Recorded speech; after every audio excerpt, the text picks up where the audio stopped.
ಭೂಮಿ ಆಕಾಶವನ್ನು ಎಲ್ಲವನ್ನು ಸೃಷ್ಟಿಸಿದಂಥ ಯೇಸು ಕ್ರಿಸ್ತ ನಾಮದ ನಿಮ್ಮೆಲ್ಲರಿಗೂ ನನ್ನ ಪ್ರೀತಿಯ ವಂದನೆಗಳನ್ನು ತಿಳಿಸ್ತೀನಿ ಪ್ರಿಯರೇ. ನೀವು ಆಲ್ರೆಡಿ ತಮ್ಮನೇಲಿ ಓದಿರ್ತೀರ ಆ ಕುರಿಗೂ ಟ್ರಂಪ್ಗೂ ಸಂಬಂಧ ಏನು ಅಂತ. ನಿಮ್ಮಲ್ಲಿ ಇದು ಕುತೂಹಲ ಮೂಡಿಸಿರ್ಬೋದು. ನಿಜ, ಇಲ್ಲೊಂದು ಇಂಟ್ರೆಸ್ಟಿಂಗ್ ಕಥೆ ಇದೆ. ಆ ಇಂಟ್ರೆಸ್ಟಿಂಗ್ ಕಥೆಯೊಟ್ಟಿಗೆ ನಾನು ಈ ವಿಷಯವನ್ನು ನಿಮ್ಮ ಮುಂದೆ ತರ್ತೀನಿ. ಏನು ಅಂದರೆ, ವೈಟ್ ಹೌಸಲ್ಲಿ ನಡೆದಂಥ ಈ ವಿಷಯ. ಟ್ರಂಪ್ನವ್ರು ಬಹಳ ಟೆನ್ಷನಲ್ಲಿ ತಿರುಗಾಡ್ತಾ ಇದ್ದಾರೆ. ತಿರುಗಾಡ್ತಿರ್ಬೇಕಾದಾಗ ಅವರ ಅಕೌಂಟಲ್ಲಿ ಈ ರೀತಿಯಾಗಿ ಅವರು ಟೈಪ್ ಮಾಡಿ ಜನಕ್ಕೆ ಒಂದು ಸಂದೇಶವನ್ನು ರವಾನೆ ಮಾಡ್ತಾರೆ, ವಿ ಗಾಟ್ ಹಿಮ್ ಅಂತ. ವಿ ಗಾಟ್ ಹಿಮ್ ಅಂದರೆ ಅರ್ಥ ಏನು ಅನ್ನೋದು ನಾವು ಗಮನಿಸತಕ್ಕದ್ದು. ಏನು ಅಂದರೆ, ಅಮೆರಿಕಾಗೆ ಸಂಬಂಧಪಟ್ಟಂಥ F-15E ವಿಮಾನ ಇರಾನಲ್ಲಿ ಲ್ಯಾಂಡ್ ಆಗುತ್ತೆ. ಆಗ್ತಿರ್ಬೇಕಾದಾಗ IRGC ಅಂತ, ಇರಾನ್ ರೆವಲ್ಯೂಷನರಿ ಗಾರ್ಡ್ಸ್ ಕಾರ್ಪ್ಸ್ ಅಂತ, ಅದು ಅಮೆರಿಕ ವಿಮಾನವನ್ನು ಒಡೆದು ಉರುಳಿಸುತ್ತೆ. ಅದರಲ್ಲಿದ್ದಂಥ 2 ಸೋಲ್ಜರ್ಸ್ ಅವರೇನು ಮಾಡ್ತಾರೆ, ತಪ್ಪಿಸ್ಕೊಂಡು ಹೋಗ್ಬಿಡ್ತಾರೆ. ಅದರಲ್ಲಿ ಒಬ್ಬನ್ನ ಇವರು ಬೇಗ ಬಂದು ಕರ್ಕೊಂಡು ಹೋಗ್ಬಿಡ್ತಾರೆ. ಇನ್ನೊಬ್ಬ ಮಾತ್ರ ಅಲ್ಲೇ ಉಳ್ಕೊಂಡ್ಬಿಡ್ತಾನೆ. ಅವನು ಅಲ್ಲಿದ್ದಾನೆ ಅಂತ ತಿಳಿದ ವಿಷಯ ಹೇಗೆ ಗೊತ್ತಾಗುತ್ತೆ ಅಂದರೆ, SRS ಅಂತ ಒಂದು ಡಿವೈಸ್ ಇಲ್ಲಿ ಇಟ್ಕೊಂಡಿರ್ತಾನೆ. ಅದನ್ನು ಸರ್ವೈವಲ್ ರೇಡಿಯೋ ಸಿಸ್ಟಮ್ ಅಂತಾರೆ. ಈ ಸರ್ವೈವಲ್ ರೇಡಿಯೋ ಸಿಸ್ಟಮ್ ಅವನ ತಲೆ ಮೇಲ್ಗಡೆ ಎತ್ತರದಲ್ಲಿರುವಂಥ ಸ್ಯಾಟಲೈಟ್ಗೆ ಅದು ಕನೆಕ್ಟ್ ಆಗುತ್ತೆ. ಕನೆಕ್ಟ್ ಆಗ್ತಾ ಇದ್ದಂಗೆ ಅವ್ರಿಗೆ ಗೊತ್ತಾಗುತ್ತೆ, ನಮ್ಮ ಏರ್ಮ್ಯಾನ್ ಒಬ್ಬ ಅಲ್ಲಿ ಅಪಾಯದಲ್ಲಿದ್ದಾನೆ ಅಂತ ಹೇಳಿ ಅವನನ್ನು ಬಿಡಿಸ್ಕೊಳ್ಳೋದಕ್ಕೋಸ್ಕರ ವಿಮಾನಗಳು ಮತ್ತು ಅವ್ರ ಕಡೆ ತುಂಬ ಬೇಗ ಇರಾನಲ್ಲಿ ಇಳಿತಾರೆ. ಇಳಿತಾ ಇದ್ದಂಗೆ ಇವನು ಆ ಪರ್ವತಗಳ ಪ್ರದೇಶದಲ್ಲಿ ಅಡಗಿಕೊಂಡಿದ್ದಾನೆ ಅಂತ ಇರಾನ್ ಅವ್ರಿಗೂ ಗೊತ್ತಾದಾಗ ಅವರು ಅವನನ್ನು ಹುಡುಕಕ್ಕೆ ತುಂಬ ಪ್ರಯತ್ನ ಮಾಡ್ತಾರೆ. ಈ ಪ್ರಯತ್ನದಲ್ಲಿ ಅಮೆರಿಕ ಏನು ಮಾಡುತ್ತೆ, ಅವನನ್ನು ತೀವ್ರವಾಗಿ ಶೋಧಿಸಿ ಅವನನ್ನು ತಗೊಳ್ಳೋಕ್ಕೆ ಪ್ರಯತ್ನ ಮಾಡುತ್ತೆ. ಹೀಗಿರುವಲ್ಲಿ ಅವನು ಇರುವಂಥ ಸ್ಥಳಕ್ಕೆ ಅವರು ಹತ್ರ ಆಗ್ತಾ ಇರ್ತಾರೆ. ಆಗ್ತಾ ಇದ್ದಲ್ಲಿ ಏನಾಗುತ್ತಂದರೆ, ಇವರ ವಿಮಾನಗಳೆಲ್ಲ ಬಂದು ಇರಾನ್ನ ಹಳೆಯ ರನ್ವೇಯಲ್ಲಿ ಏನಾಗುತ್ತೆ ಇಳ್ಕೊತಾರೆ. ಇಳ್ಕೊಂಡಿದ್ದ ತಕ್ಷಣ ಅವನ ಸಮೀಪಕ್ಕೆ ಹೋಗಿ ಅವನನ್ನು ರೆಸ್ಕ್ಯೂ ಮಾಡ್ಕೊಳ್ತಾರೆ. ರೆಸ್ಕ್ಯೂ ಮಾಡ್ಕೊಂಡ ನಂತರ ಮತ್ತೆ ಈ ವಿಮಾನಗಳಲ್ಲಿ ಹತ್ತಿ ಬರೋವಾಗ ಆ ಗಾಲಿಗಳು, ಟೈರ್ಗಳಿರ್ತಾವಲ್ಲ, ಅದಕ್ಕೆ ಮಣ್ಣಾಗಿರುತ್ತೆ. ಟೆಕ್ನಿಕಲ್ ಆಗಿ ಪ್ರಾಬ್ಲಮ್ ಆದಾಗ ಆ ವಿಮಾನಗಳು ಮೇಲೆ ಬರಲ್ಲ. ಮತ್ತೆ ಸಂದೇಶವನ್ನು ಕಳಿಸಿದ ತಕ್ಷಣ ಅತಿ ಶೀಘ್ರದಲ್ಲೇ ಇನ್ನೂ ಬೇರೆ ವಿಮಾನಗಳನ್ನ ಕಳಿಸಿ ಇವರು ಆ ವಿಮಾನಲ್ಲಿ ಹೊರಡಕ್ಕೆ ಸಿದ್ಧರಾಗ್ತಾರೆ. ಅದೇ ಅಲ್ಲಿ ಕೆಟ್ಟು ನಿಂತಿತ್ತಲ್ಲ, ಅದನ್ನು ಅವರು ನಾಶಪಡಿಸ್ತಾರೆ. ಯಾಕಂದರೆ ಅದರಲ್ಲಿ ಅನೇಕ ರಹಸ್ಯಗಳಿರ್ತವೆ. ಆ ವಿಮಾನಗಳ ಕಾಸ್ಟ್ ಎಷ್ಟು ಗೊತ್ತಾ, 200 crores. ಹಂಗೂ ಆ ಇದ್ದಂಥ ಆ ಏರ್ಮೆನನ್ನು ಅವರು ಬಚಾವ್ ಮಾಡ್ಕೊಂಡು ಏನು ಮಾಡ್ತಾರೆ, ತಮ್ಮ ವಶಕ್ಕೆ ತೆಗೆದುಕೊಂಡು ಹೊರಡ್ತಾರೆ. ಆದರೆ ಆ ವಶಕ್ಕೆ ತೆಗೆದುಕೊಂಡಾಗ ಆ ಒಬ್ಬ ಏರ್ಮೆನನ್ನು ಕಾಪಾಡ್ಕೊಳ್ಳೋಕ್ಕೆ, ನಾನು ಸ್ಟ್ರೆಸ್ ಮಾಡಲಿಲ್ಲ, ಆ ಒಬ್ಬ ಏರ್ಮೆನನ್ನು ಕಾಪಾಡ್ಕೊಳ್ಳೋಕ್ಕೆ ಅವರು ಯಾವ ರೀತಿ ಸಜ್ಜಾಗಿದ್ರು ಗೊತ್ತಾ, ನಾನು ನಿಮಗೆ ಓದ್ತೇನೆ. ಇದ್ದ ಜಾಗದಲ್ಲಿ ಸುಳುವು ಸಿಕ್ಕ ಇರಾನ್ ಪಡೆಗಳು IRGCಯ ಸೇನಾ ಹೆಲಿಕಾಪ್ಟರ್ಗಳು ಹಾಗೂ ಡ್ರೋನ್ಗಳು ಆತನ ಮೇಲೆಯೇ ಹಾರತೊಡಗಿದವು. ಎಲ್ಲದರ ಕಣ್ತೊಪ್ಪಿಸಿ ಸುಮಾರು 7,000 ಅಡಿ ಎತ್ತರದ ಪರ್ವತ ಹತ್ತಿ ದುರ್ಗಮ ಸಂಧಿಯಲ್ಲಿ ಹೆಚ್ಚು ಕಡಿಮೆ 26 ಗಂಟೆಗಳ ಕಾಲ ಈ ಪೈಲಟ್ ಅಡಿಗೆ ಕೂತಿದ್ದ. ಆಗಲೇ ಆ ನುಗ್ಗಿದ 100 ಸೀಲ್ ಮಂದಿಗಳು, 4 ಬಾಂಬರ್ಗಳು ಬರ್ತಾರೆ, 64 ಯುದ್ಧ ವಿಮಾನಗಳು, 48 ಇಂಧನ ತುಂಬಿದ ಟ್ಯಾಂಕರ್ಗಳು, ಒಬ್ಬ ಸೈನಿಕನ ರಕ್ಷಣೆಗೆ ಇಷ್ಟು ಜನ ಇಳಿತಾರೆ. ಇಲ್ಲಿ ಪಾಯಿಂಟ್ ಏನಂದ್ರೆ, ಒಬ್ಬ ಸೈನಿಕನಿಗೋಸ್ಕರ 200 ಕೋಟಿ ವಿಮಾನನ ನಾಶನ ಮಾಡಿ ಇಷ್ಟು ಜನ ಅವನ ಸಹಾಯಕ್ಕೆ ಬಂದು ಅವನ ರೆಸ್ಕ್ಯೂ ಮಾಡಿ ಒಬ್ಬ ಸೋಲ್ಜರ್ಗೋಸ್ಕರ ಇಷ್ಟು ರಿಸ್ಕ್ ತಗೊಂಡು ಆ ಒಬ್ಬ ಸೋಲ್ಜರ್ ಏನ್ ಮಾಡ್ತಾರೆ, ಕಾಪಾಡಿಕೊಂಡು ಹೋಗ್ಬಿಡ್ತಾರೆ. ನಾನು ಇದು ಓದಾಗ ತುಂಬಾ ಆಶ್ಚರ್ಯ ಅನ್ನಿಸ್ತು ನನಗೆ. ಇಷ್ಟು ರಿಸ್ಕ್ ತಗೊಂಡಿದಾರಲ್ವಾ ಈ ವೈಟ್ ಹೌಸ್ನವರು ಅನ್ಕೊಂಡು. ಅವನು ಸಿಕ್ಕ ನಂತರ ಅವಾಗ ಅವ್ರು ಹೇಳ್ತಾರೆ, ವಿ ಗಾಟ್ ಹಿಮ್ ಅಂತ ಹೇಳ್ತಾರೆ. ಈಗ ಇದೇ ಒಂದು ಎಕ್ಸಾಂಪಲ್ ಇಟ್ಕೊಂಡು ನಾನು ಸತ್ಯವೇದ ಆಧಾರದಲ್ಲಿ ಬರ್ತೀನಿ. ಸತ್ಯವೇದ ಆಧಾರದಲ್ಲಿ ನಿಮ್ಮೆಲ್ಲರ ಗಮನವನ್ನ ಲೂಕನ ಸುವಾರ್ತೆ 15ನೇ ಅಧ್ಯಾಯಕ್ಕೆ, ಬಹಳ ಪರಿಚಯವಾದಂಥ ವಾಕ್ಯ. ನಾವು ಅಲ್ಲಿ ಗಮನಿಸಿದ್ದೆ ಆದರೆ 4ನೇ ವಚನ.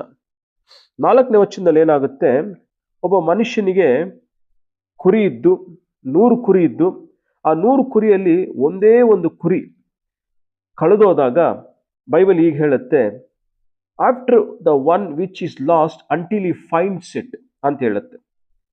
When he was found he lays it on his shoulder rejoicing ಅಂತ ಹೇಳ್ತಾನೆ. 99 ಕುರಿಗಳನ್ನ ಬಿಟ್ಬಿಟ್ಟು ಒಂದು ಕುರಿಗೋಸ್ಕರ ಏನ್ ಮಾಡ್ತಾನೆ, ಕಾಡು ಮೇಡುಗಳು ಅಲೆದು ಅವನೇನ್ ಮಾಡ್ತಾನೆ, ಸಂತೋಷವಾಗಿ ಆ ಕುರಿಯನ್ನ ತಗೊಳ್ತಾನೆ. ಕಂಡಾಗ ಅದನ್ನ ಸಂತೋಷವಾಗಿ ತಗೊಂಡು ತನ್ನ ಹೆಗಲ ಮೇಲೆ ಹಾಕೊಂಡು ರಿಜಾಯ್ಸ್ ಮಾಡ್ತಾನಂತೆ. ಆಗ ಆತನು ಹೇಳ್ತಾನೆ 6ರಲ್ಲಿ, and he comes home, he calls together his friends and neighbours saying them rejoice with me for I have found my sheep ಅಂತ ಹೇಳ್ತಾನೆ. ಫ್ರೆಂಡ್ಸ್ ಎಲ್ರಿಗೂ ಹೇಳ್ತಾನೆ, ನನ್ನ ಜೊತೆ ಸಂತೋಷ್ರಿ, I have found my sheep, ನನ್ನ ಕುರಿ ನನಗೆ ಸಿಕ್ಕಿದೆ ಅಂತ ಹೇಳ್ತಾನೆ. ಟ್ರಂಪ್ನು ಸಹ ಅವನ್ನ ಒಂದೇ ಒಂದು ಸಂಬಂಧಪಟ್ಟ ಏರ್ಮೆನ್ನು ಸಿಕ್ಕಿದಾಗ ವಿ ಗಾಟ್ ಹಿಮ್ ಅಂತ ಸಂತೋಷಿಸಿ ಅಲ್ಲಿ ಅಕೌಂಟ್ ಅಲ್ಲಿ ಹಾಕ್ತಾನೆ. ಈಗಿರುವಲ್ಲಿ ಒಂದು ಕುರಿ ಸಿಕ್ಕಿದಾಗ ಅಷ್ಟು ಸಂತೋಷ ಸಿಕ್ಕುವಂತ ಯೇಸು ಸ್ವಾಮಿಗೆ ಒಬ್ಬ ಸೈನಿಕನಿಗೋಸ್ಕರ ಅಷ್ಟು ರಿಸ್ಕ್ ತಗೊಂಡು ಅವನ ವಶಕ್ಕೆ ಪಡ್ಕೊಳ್ಳುವಂತ ವೈಟ್ ಹೌಸ್ ಇದ್ದಾಗ, ಅದಕ್ಕಿಂತ ಹೆಚ್ಚಿನದಾಗಿ, ಅದಕ್ಕಿಂತ ನಮ್ಮ ಜ್ಞಾನಕ್ಕೆ ಆ ಕಡೆ ಇರುವಂತ ಸ್ವಾಮಿಯ ಆ ಒಂದು ಹುಡುಕಾಟವನ್ನ ನಾವು ಗಮನಿಸ್ಬೋದು. ಇದು ಆತ್ಮೀಕವಾಗಿ ತಗೊಂಡಾಗ, ಆಧ್ಯಾತ್ಮಿಕವಾಗಿ ತಗೊಂಡಾಗ, ಪರಲೋಕದಲ್ಲಿ ತನ್ನ ಎಲ್ಲವನ್ನ ಬಿಟ್ಟು ನರಾವತಾರವನ್ನೆತ್ತಿ ಕಳೆದು ಹೋಗಿರುವಂತ ಕುರಿಯನ್ನ ಆತನು ಹುಡುಕಿ ತನ್ನ ಮಂದೆಯಲ್ಲಿ ಸೇರಿಸಿಕೊಳ್ತಾನೆ. ಪ್ರಿಯರೇ, ಆತನು ಒಂದು ಕುರಿಗೋಸ್ಕರ ಕಾಡೆಲ್ಲ ತಿರುಗಾಡ್ತಾನೆ. ಆ ಒಂದು ಕುರಿಗೋಸ್ಕರ ವಿಪರೀತ ರಿಸ್ಕ್ ತಗೊಳ್ತಾನೆ. ರಿಸ್ಕ್ ತಗೊಂಡು ಆ ಕುರಿನ ತೆಗೆದುಕೊಂಡು ಸಂತೋಷಿಸಿ ಅದನ್ನ ಮಂದೆಯಲ್ಲಿ ಸೇರಿಸ್ತಾನೆ. ಹೀಗಿರ್ಬೇಕಾದಾಗ ಎರಡನೇ ವಿಷಯ ನಾನು ನಿಮ್ಮ ಮುಂದೆ ತರಲಿಕ್ಕೆ ಇಷ್ಟಪಡ್ತೀನಿ. ಅದು ಏನು ಅಂದ್ರೆ, ಮಾರ್ಕನ ಸುವಾರ್ತೆ 5ನೇ ಅಧ್ಯಾಯದಲ್ಲಿ 1ನೇ ವಚನ, then they came to other side of the sea to the country of the Gadarenes ಅಂತ ಹೇಳ್ತಾನೆ. ಅವರು ಗದರ್ನೇಸ್ನ ಆ ಕಡೆಗೆ ಬಂದರು ಅಂತ ಹೇಳ್ತಾನೆ. When he had come out of the boat, ಸಮುದ್ರದ ಆ ಕಡೆ ದಾಟಿ ಗದರ್ನೇಸ್ಗೆ ಬಂದು ದೋಣಿ ಇಳಿತಿರ್ಬೇಕಾದಾಗ ದೆವ್ವಗಳ ಪೀಡಿತನಾಗಿರುವವನು ಆತನಿಗೆ ಕಾಣಿಸ್ಕೊಳ್ತಾನೆ. ನೀನು ಯಾರು ಅಂತ ಕೇಳಿದ್ರೆ ನಾವು ಲೀಜನ್ ಅಂತ ಹೇಳ್ತಾನೆ. ಲೀಜನ್ ಅಂದ್ರೆ 6,000 ದೆವ್ವಗಳು ಹಿಡಿದವನು ಅಂತ ಅರ್ಥ. ಆ 6,000 ದೆವ್ವಗಳು ಹಿಡಿದವನು ಒಬ್ಬನಿಗೋಸ್ಕರ ಆತನು ಗದರ್ನೇಸ್ ಅನ್ನು ದಾಟಿಕೊಂಡು ಆ ಒಂದು ಆತ್ಮಕ್ಕೋಸ್ಕರ ಅವನು ಹುಡುಕೊಂಡು ಹೋಗಿ ಆತನನ್ನು ರಕ್ಷಿಸಿ ಬಿಡುಗಡೆ ಮಾಡ್ತಾನೆ. ಆತನೇನಾಗಿದ್ದ, ಆತನ ಜೀವನ ಹೆಂಗಿತ್ತು ಅಂತ ನಾವು ಗಮನಿಸೋದೆ ಆದರೆ, ಆತನು ಸಮಾಧಿಗಳ ಮಧ್ಯದಲ್ಲಿ ಅವನ ವಾಸವಾಗಿತ್ತು. ಎರಡನೇದು, ಅವನ ಯಾವುದರಿಂದ ಕಟ್ಟಿದ್ರೂ ಸಹ ಅದನ್ನು ಬಿಡಿಸ್ಕೊಂಡ್ಬಿಡ್ತಾ ಇದ್ದ. ಮೂರನೇದು, ಅವನೇ ಗಾಯಪಡಿಸ್ಕೊಳ್ತಿದ್ದ. ಡಿಮಾನಿಕ್ ಅಪ್ರೆಷನ್ ಅಲ್ಲಿ ಇರುವಂತ ಇವನು, ಆ ದುರಾತ್ಮಗಳ ವಶದಲ್ಲಿದ್ದಂತ ಈತನನ್ನ ಸ್ವಾಮಿ ಹುಡುಕೊಂಡು ಬಂದು ಅವನನ್ನ ಸ್ವತಂತ್ರರನ್ನಾಗಿ ಮಾಡ್ತಾರೆ. ಈ ಮೆಸೇಜ್ನ ಮೂಲಕ ನಮ್ಗೆ ಅರ್ಥ ಆಗೋದೇನು ಅಂದ್ರೆ, ಕಳೆದು ಹೋಗಿರುವಂತ ಕುರಿಗಳನ್ನ ತನ್ನ ಮಂದೆಗೆ ಸೇರಿಸ್ಕೊಳ್ತಾನೆ. ಒಂದು ವೇಳೆ ನಿನ್ನ ಫ್ಯಾಮಿಲಿಯಲ್ಲಿ ನಿನ್ನ ಮಗ ಕಳೆದು ಹೋಗಿದ್ರೆ ನಿನ್ನ ಪ್ರಾರ್ಥನೆ ಮಾಡ್ತಿದ್ದೇನೋ, ಅಪ್ಪ ನಿನ್ನ ಮಂದೆಯಲ್ಲಿ ನನ್ನ ಮಗನ ಸೇರಿಸ್ಕೊ ಅಂತ. ಮಗಳು ಕಳೆದು ಹೋಗಿದ್ರೆ, ಅಪ್ಪ ನನ್ನ ಮಗಳನ್ನ ಮಂದೆಯಲ್ಲಿ ಸೇರಿಸ್ಕೊ ಅಂತ ನೀನು ಪ್ರಾರ್ಥನೆ ಮಾಡ್ತಿದೆಯೇನು? ಪ್ರಾರ್ಥನೆ ಮಾಡ್ತಿರೋದೇ ಆದ್ರೆ ನಿಶ್ಚಯವಾಗಿ ಸ್ವಾಮಿ ಕಳೆದು ಹೋಗಿರುವಂತ ಕುರಿಯನ್ನ ತನ್ನ ಮಂದೆಗೆ ಸೇರಿಸ್ಕೊಳ್ಳೋಕೆ ಸಾಮರ್ಥ್ಯ ಇರುವವನು, ಕಮಿಟ್ಮೆಂಟ್ ಇರುವವನು, ಜವಾಬ್ದಾರಿ ಇರುವವನಾಗಿದ್ದಾನೆ. ಆತನು ಏನೋ ಬಂದು ಕುರುಬನಾಗಿ ನಿಂತ್ಕೊಂಡು ಕೂಲಿಗೋಸ್ಕರ ಇದ್ದು ಹೋಗೋನಲ್ಲ, ತನ್ನ ಪ್ರಾಣವನ್ನೇ ಕೊಡ್ತಾನೆ. ತನ್ನ ಪ್ರಾಣವನ್ನು ಕೊಟ್ಟು ತನ್ನ ಕುರಿಗಳಿಗೋಸ್ಕರ ಏನ್ ಮಾಡ್ತಾನೆ, ಕೆಲಸ ಮಾಡ್ತಾನೆ. ಈ ಮೆಸೇಜ್ ಕೇಳ್ತಿರುವಂತ ನೀನು, ಒಂದ್ ವೇಳೆ ನಿನ್ ಮಗ ಡ್ರಗ್ ಅಡಿಕ್ಟ್ ಆಗಿ, ನಿನ್ ಮಗ ಗಾಂಜಾ ಸೇವಿಸೋನಾಗಿದ್ದು, ಮಗಳು ಸಹ ಕ್ಯಾರೆಕ್ಟರ್ಲೆಸ್ ಆಗಿ ದಾರಿ ತಪ್ಪಿ ಹೋಗಿದ್ರೆ, ಅನೇಕ ವರ್ಷಗಳಿಂದ ನೀನು ಪ್ರಾರ್ಥನೆ ಮಾಡ್ತಿದ್ರೆ, ಈಗೋ ಈ ಸಂದೇಶದೊಟ್ಟಿಗೆ ಕರ್ತನ ಮಟ್ಟಿಗೆ ಮಾತಾಡ್ತಿದ್ದಾನೆ.